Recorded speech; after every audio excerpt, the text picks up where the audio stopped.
사람들은 흔히 불평이 스트레스를 해소하는 좋은 방법이라고 생각합니다. 답답한 마음을 풀고 내 입장을 알아달라는 신호라고도 말하지요.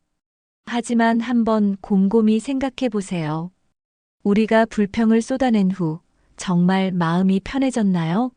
더 나아졌나요? 사실은 그렇지 않습니다. 오히려 감정이 증폭되고 더 부정적인 기분이 들 때가 많습니다. 누군가가 끊임없이 불평하는 모습을 떠올려 보세요.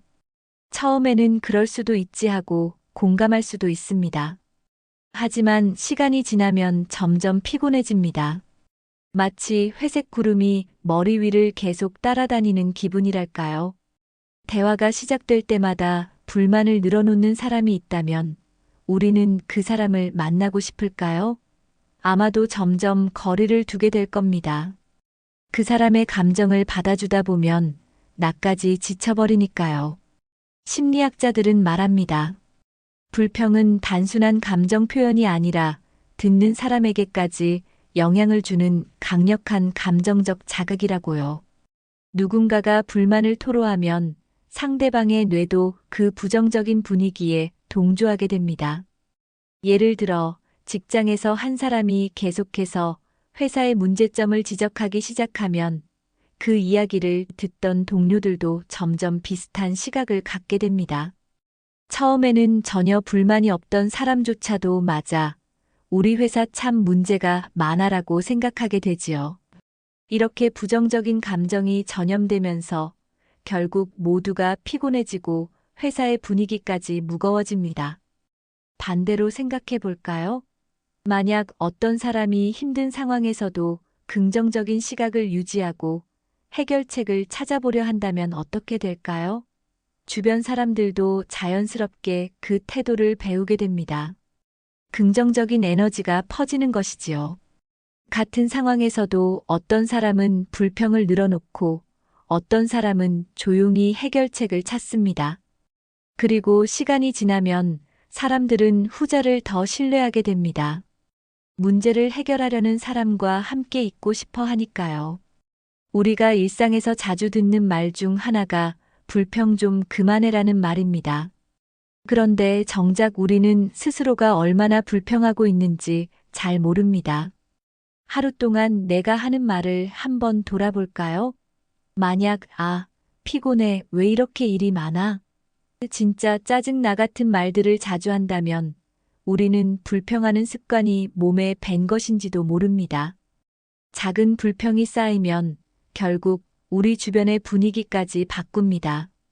불평이 많으면 어떤 일이 벌어질까요? 먼저 주변 사람들에게 부정적인 인상을 줍니다. 불평이 많은 사람은 종종 짜증이 많다, 에너지를 빨아간다는 평가를 받게 됩니다. 그리고 나중에는 중요한 기회에서 밀려나기도 합니다. 이유는 간단합니다. 사람들은 긍정적인 에너지를 주는 사람을 더 선호하기 때문입니다. 직장에서도 친구 관계에서도 마찬가지죠. 그렇다고 해서 힘든 일을 전혀 이야기하지 말라는 뜻은 아닙니다. 하지만 불평을 습관적으로 내뱉는 것은 결국 나에게도 내 주변 사람들에게도 좋지 않은 영향을 미친다는 점을 기억해야 합니다. 문제를 해결하고 싶다면 불평이 아니라 해결책을 이야기해야 합니다. 내가 말하는 방식 하나가 내 인간관계를 결정하고 더 나아가 내 삶을 바꿀 수도 있는 것이지요. 불평은 전염됩니다. 마치 한 사람이 하품을 하면 옆 사람도 따라 하품을 하듯이 불평도 주변으로 퍼져나갑니다. 처음에는 단순한 푸념이었을지 몰라도 반복되면 그것이 하나의 분위기가 됩니다. 회사에서 동료 한 사람이 요즘 업무량이 너무 많아라고 말하면 그 말을 들은 다른 동료도 자신의 업무량을 다시 생각하게 되죠. 그러고 보니 나도 요즘 너무 바쁜 것 같아라며 불만을 공유하게 됩니다. 그리고 그 대화가 또 다른 사람에게 전달됩니다. 어느새 모두가 같은 불평을 하기 시작하죠. 그런데 신기한 점이 있습니다. 처음에는 아무런 불만이 없던 사람들도 반복적으로 불평을 듣다 보면 마치 자신도 같은 불편을 느끼는 듯한 기분이 든다는 것입니다. 감정은 주변 환경에 영향을 받기 때문입니다. 그래서 긍정적인 분위기에서는 기분이 좋아지고 부정적인 분위기에서는 이유 없이 기운이 빠집니다. 이것이 바로 불평의 확산입니다. 문제는 이런 불평이 단순히 감정적인 교류에서 끝나지 않는다는 것입니다.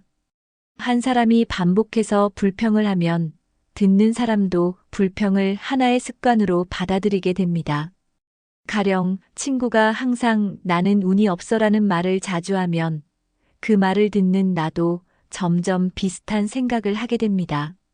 그러다 보니 작은 실수나 예상치 못한 문제가 생겼을 때 그러게 나도 운이 나쁜 것 같아라는 식으로 반응하게 됩니다.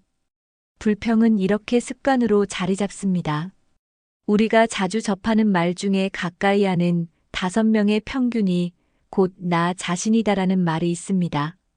어떤 사람들과 시간을 보내느냐에 따라 우리의 태도도 바뀐다는 의미죠.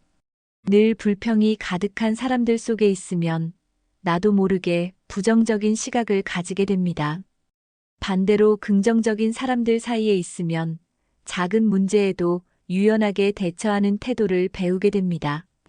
같은 상황에서도 한쪽은 문제를 지적하는 데 집중하고 다른 한쪽은 해결책을 찾는 데 집중합니다.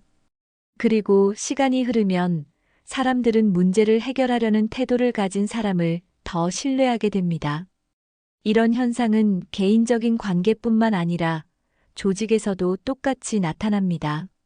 예를 들어 한 회사에서 직원들이 회의 때마다 이건 안 될 거야. 이런 방식으로는 성공할 수 없어다고 말하면 결국 그 조직의 분위기는 부정적으로 바뀝니다. 아이디어가 나와도 어차피 안 될 거야 라는 태도가 퍼지면서 새로운 시도를 두려워하게 되죠. 하지만 같은 문제를 두고도 어떻게 하면 해결할 수 있을까? 라고 접근하는 조직은 다릅니다. 문제를 기회로 삼고 개선점을 찾아 나갑니다. 결국 어떤 조직이 더 발전할지는 너무나 명확한 결과로 이어집니다. 우리가 일상에서 불평을 줄여야 하는 이유는 단순히 긍정적인 사람이 되기 위해서가 아닙니다. 불평은 결국 내 주변 환경을 바꾸고 더 나아가 내 삶의 질을 결정하기 때문입니다. 불평이 쌓이면 점점 주변 사람들과의 관계도 달라지고 내가 서 있는 자리도 변합니다. 나는 왜 기회가 안 올까? 라고 생각할 수도 있겠지만 그동안 내가 어떤 분위기를 만들어 왔는지를 먼저 돌아볼 필요가 있습니다.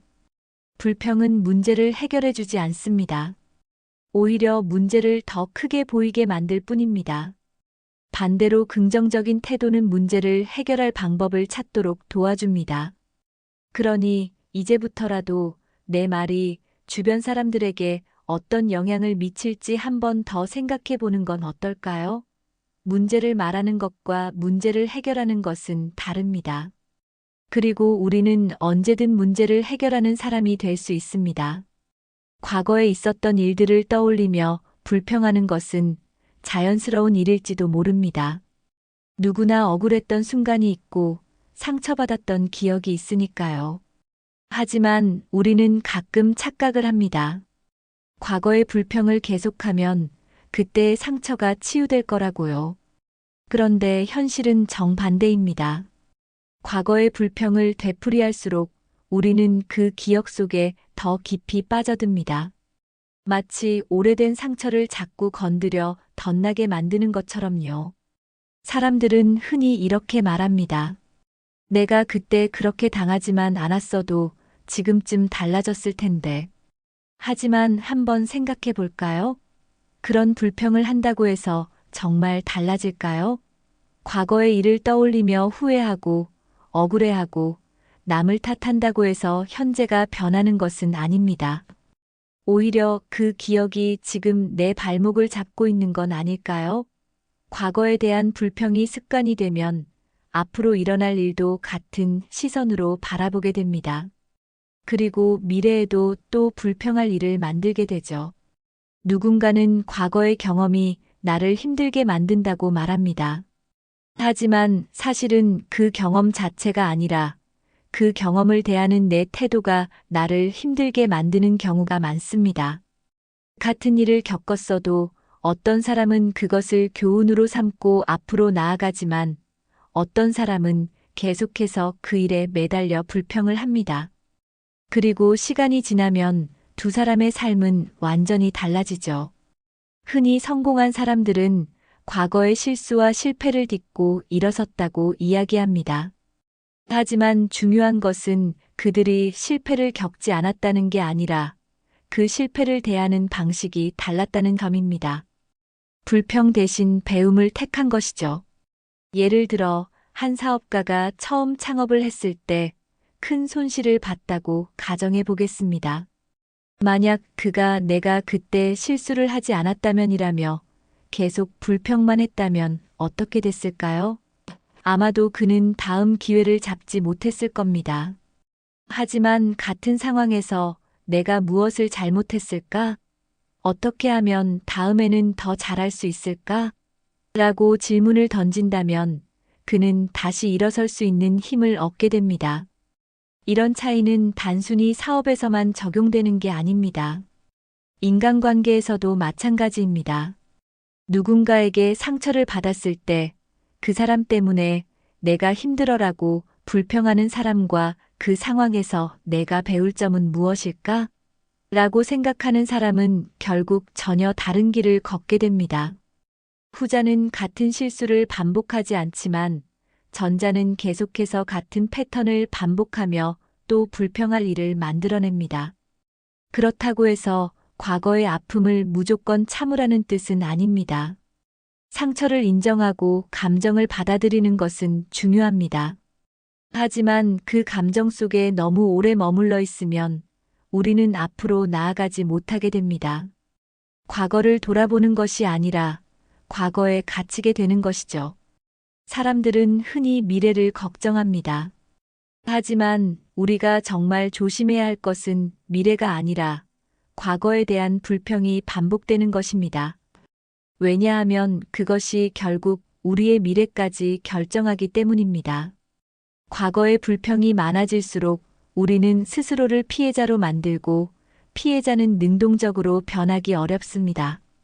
반대로 과거를 교훈으로 삼으면 우리는 스스로의 삶을 변화시킬 힘을 얻게 됩니다. 혹시 지금도 과거의 일 때문에 마음이 무겁다면 한번 생각해 보세요.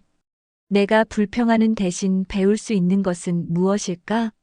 그 답을 찾는 순간 불평 속에 갇혀있던 삶이 조금씩 달라지기 시작할 겁니다. 불평이 많은 사람을 보면 우리는 자연스럽게 거리를 두게 됩니다. 처음에는 공감해주고 위로도 해주지만 반복될수록 피곤함이 앞서죠. 계속해서 불평을 듣다 보면 그래서 어쩌라는 거지? 라는 생각이 들기도 합니다. 왜일까요? 불평이 단순히 감정을 나누는 것이 아니라 상대방에게 감당해야 할 짐을 떠넘기는 느낌을 주기 때문입니다. 듣는 사람은 해결해 줄 수도 없는 문제를 계속 들어야 하고 어느 순간부터는 부담을 느끼게 되죠. 우리는 힘들 때 주변 사람들에게 도움을 요청합니다. 그런데 불평이 많으면 오히려 도움을 받지 못하는 경우가 많습니다. 불평을 반복하는 사람에게는 어느 순간 주변 사람들이 반응하지 않게 되니까요. 또 시작이네라는 생각이 들고 이번에도 해결하려는 의지는 없고 그냥 털어놓으려는 거겠지라고 생각하게 됩니다. 결국 도움을 줄 수 있는 사람들도 하나둘씩 등을 돌리게 되죠. 이런 경험 누구나 한 번쯤 해보지 않았을까요? 처음에는 친구의 하소연을 열심히 들어주다가도 계속 반복되면 피하게 되는 경우 말이죠. 고민 상담이라면 해결책을 찾거나 마음을 정리하는 과정이 필요합니다. 그런데 불평은 다릅니다. 같은 이야기가 계속 반복될 뿐이고 문제 해결로 이어지지 않습니다. 듣는 사람은 점점 지치고 결국엔 상대방의 이야기에 무덤덤해지죠. 한 조직에서도 마찬가지입니다. 불평이 많은 사람과 함께 일하면 처음에는 그 사람을 이해하고 도와주려 하지만 시간이 지날수록 이 사람은 해결하려는 의지가 없는 것 같아라는 인식이 생깁니다. 그럼 결국 어떻게 될까요? 중요한 기회가 주어질 때 사람들은 그 불평이 많은 사람을 제외하고 움직이게 됩니다. 일의 성과를 내야 하는 상황에서 부정적인 기운을 주는 사람보다는 함께 해결 방법을 고민하는 사람을 찾게 되니까요. 하지만 반대로 생각해 봅시다. 만약 누군가가 어려운 상황에서도 해결책을 고민하고 긍정적인 태도를 유지한다면 어떨까요? 사람들은 그런 사람과 함께하고 싶어 합니다. 왜냐하면 신뢰가 가니까요. 누군가의 호의를 기대할 때 불평을 늘어놓는 것보다 감사와 신뢰를 표현하는 것이 훨씬 효과적입니다. 사람들은 자신이 도움을 준 일이 인정받고 의미 있다고 느껴질 때 더 기꺼이 돕고 싶어 하죠. 예를 들어 같은 어려움을 겪고 있는 두 사람이 있다고 가정해 봅시다. 한 사람은 왜 나한테 이런 일이 생기지?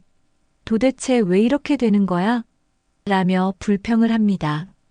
반면 다른 사람은 이런 상황이 쉽지는 않지만 그래도 내가 할 수 있는 건 해봐야겠어. 내가 예전에 도와준 게 정말 큰 힘이 됐어라고 말합니다. 둘 중 누가 더 도움을 받을 가능성이 클까요? 당연히 두 번째 사람이겠죠. 우리는 불평을 줄이고 신뢰를 표현하는 습관을 가져야 합니다. 도움을 받고 싶다면 과거에 받았던 도움을 먼저 떠올려 보세요. 그리고 그 호의에 대한 감사를 표현해 보세요. 예전에 내가 해준 조언이 정말 도움이 됐어라고 말하는 것만으로도 사람들은 기꺼이 또다시 도와주고 싶어집니다. 결국 신뢰를 쌓는 것은 작은 말 한마디에서 시작됩니다. 불평을 줄이는 것만으로도 우리는 더 많은 기회를 얻을 수 있습니다. 사람들은 불평하는 사람보다 신뢰를 주는 사람을 더 선호합니다. 그리고 신뢰를 주는 사람에게는 자연스럽게 더 많은 문이 열립니다. 그러니 이제부터는 불평이 아니라 신뢰를 쌓는 말을 해보는 건 어떨까요? 내 말 한마디가 내 미래를 바꿀 수도 있으니까요. 사람들은 누구나 인정받고 싶어 합니다. 자신의 노력이 헛되지 않았다는 것을 느끼고 싶어 하죠. 그래서 칭찬 한마디가 큰 힘이 됩니다. 하지만 우리는 때때로 이 중요한 사실을 잊어버리고 맙니다.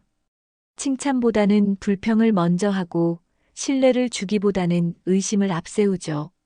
그리고 어느 순간 사람들과의 관계가 서서히 멀어지고 있다는 것을 깨닫게 됩니다. 우리는 누군가가 베푼 호의를 당연하게 받아들이는 경우가 많습니다. 처음에는 고마워하지만 시간이 지나면 그것이 마치 권리처럼 여겨지기도 하죠. 회사에서 동료가 한 번 도와주면 고마워 라고 하지만 그 일이 반복되면 당연한 것처럼 느껴지는 경우가 많습니다. 그러다 어느 날 그 사람이 도움을 주지 않으면 서운한 감정이 들기도 합니다. 그런데 반대로 생각해 보면 우리가 받은 도움을 꾸준히 인정하고 감사하는 사람에게는 어떻게 반응할까요? 아마도 그 사람을 더 돕고 싶어질 겁니다. 칭찬과 신뢰는 강한 힘을 가지고 있습니다. 누군가가 나를 신뢰하고 내가 한 일을 인정해 준다면 우리는 그 기대에 부응하고 싶어지죠. 예를 들어, 너 덕분에 정말 많은 도움이 됐어라는 말을 들으면 다음에도 더 잘하고 싶어집니다. 작은 칭찬이 긍정적인 행동을 만들어내는 것이죠. 하지만 반대로 그 정도는 누구나 하는 거 아니야? 라는 반응을 받으면 더 이상 노력할 이유를 찾지 못하게 됩니다. 이 원리는 인간관계뿐만 아니라 조직에서도 동일하게 작용합니다. 한 연구에 따르면 직장에서 직원들이 상사에게 가장 듣고 싶어 하는 말 중 하나가 잘하고 있어라는 말이라고 합니다. 단순한 한마디지만 이 말이 주는 힘은 큽니다. 사람들은 인정받을 때 동기부여가 되고 신뢰를 받을 때 더 큰 책임감을 가지게 됩니다. 그래서 조직에서 신뢰를 심어주는 리더는 직원들의 성과를 끌어올릴 수 있는 것이죠. 개인적인 관계에서도 마찬가지입니다. 칭찬을 아끼는 사람과 칭찬을 잘하는 사람 중 누가 더 좋은 관계를 맺을까요? 대부분의 사람들은 칭찬을 잘하는 사람에게 끌립니다. 단순히 기분이 좋아서가 아니라 그런 사람과 함께 있을 때 자신이 더 나은 사람이 된 것 같은 느낌을 받기 때문입니다. 그래서 우리는 좋은 관계를 유지하고 싶다면 칭찬과 신뢰를 적극적으로 표현해야 합니다. 하지만 칭찬은 단순히 잘했어라고 말하는 것이 아닙니다. 중요한 것은 진심 어린 인정입니다. 누군가에게 너 진짜 노력 많이 했구나라고 말할 때 그 사람이 자신의 노력이 헛되지 않았다고 느끼도록 만드는 것이 중요합니다. 또한 신뢰를 표현하는 것도 마찬가지입니다. 나는 내가 잘할 거라고 믿어라는 말 한마디가 상대방에게 자신감을 줄 수도 있죠. 우리는 종종 상대방이 우리의 마음을 알아주길 바랍니다. 하지만 생각해보면 우리가 신뢰와 감사를 충분히 표현하고 있는지 돌아볼 필요가 있습니다. 작은 칭찬과 신뢰의 표현이 모이면 그것이 관계를 더 깊고 단단하게 만들어줍니다. 결국 우리는 불평보다는 신뢰를 주고받으며 살아갈 때 더 행복해집니다. 이제부터라도 주변 사람들에게 감사와 신뢰를 표현하는 습관을 가져보는 것은 어떨까요? 그것이 우리의 삶을 더 풍요롭게 만들 테니까요. 세상에는 두 가지 부류의 사람이 있습니다. 불평을 파는 사람과 신뢰를 파는 사람. 불평을 파는 사람은 항상 문제를 이야기합니다. 상황이 얼마나 불공평한지, 자신이 얼마나 억울한지, 왜 남들이 자신을 이해해주지 않는지를 말합니다. 하지만 신뢰를 파는 사람은 다릅니다. 어려운 상황에서도 해결책을 찾고 사람들에게 믿음을 심어줍니다. 그리고 시간이 지나면 이 두 부류의 사람들은 완전히 다른 길을 걷게 됩니다. 우리는 모두 누군가에게 신뢰를 받고 싶어 합니다. 하지만 신뢰는 저절로 얻어지는 것이 아닙니다. 작은 행동과 말이 쌓이고 쌓여야 비로소 만들어지는 것이죠. 불평을 자주 하는 사람을 떠올려 보세요. 그 사람이 중요한 순간에 신뢰받을 수 있을까요? 아마도 아닐 겁니다. 불평을 한다는 것은 상황을 부정적으로 본다는 뜻이고, 이는 곧 문제를 해결할 능력이 없다는 인상을 줍니다. 반면 신뢰를 주는 사람은 문제 속에서도 방향을 찾으려 합니다. 그러다 보면 자연스럽게 사람들은 그를 따르고 싶어집니다. 영리한 사람은 결코 타인의 실수나 단점을 쉽게 드러내지 않습니다. 왜냐하면 그것이 결국 관계를 무너뜨리는 일이라는 것을 알기 때문입니다. 반대로 신뢰를 주는 사람들은 상대방의 좋은 점을 먼저 발견하고 그것을 키워나갑니다. 그래서 그런 사람들은 인간관계에서도 우위를 점하게 됩니다. 함께 일하고 싶은 사람, 도움을 주고 싶은 사람이 되는 것이죠. 우리는 흔히 신뢰를 주는 것이 위험하다고 생각할 때가 있습니다. 괜히 믿었다가 실망하면 어떡하지? 하지만 신뢰는 상대를 완벽한 사람으로 보는 것이 아닙니다. 부족함이 있더라도 그 사람의 가능성을 보는 것이죠. 그리고 놀랍게도 사람들은 자신을 신뢰해주는 사람 앞에서는 그 신뢰를 저버리지 않으려 합니다. 우리가 누군가를 믿을 때 그 믿음이 상대를 더 나은 사람으로 만드는 힘이 있다는 것을 종종 잊고 삽니다. 신뢰를 파는 사람들은 사람들에게 안정감을 줍니다.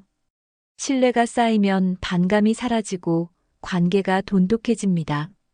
반대로 불평이 많으면 반감이 커지고 결국 관계는 틀어지게 되죠.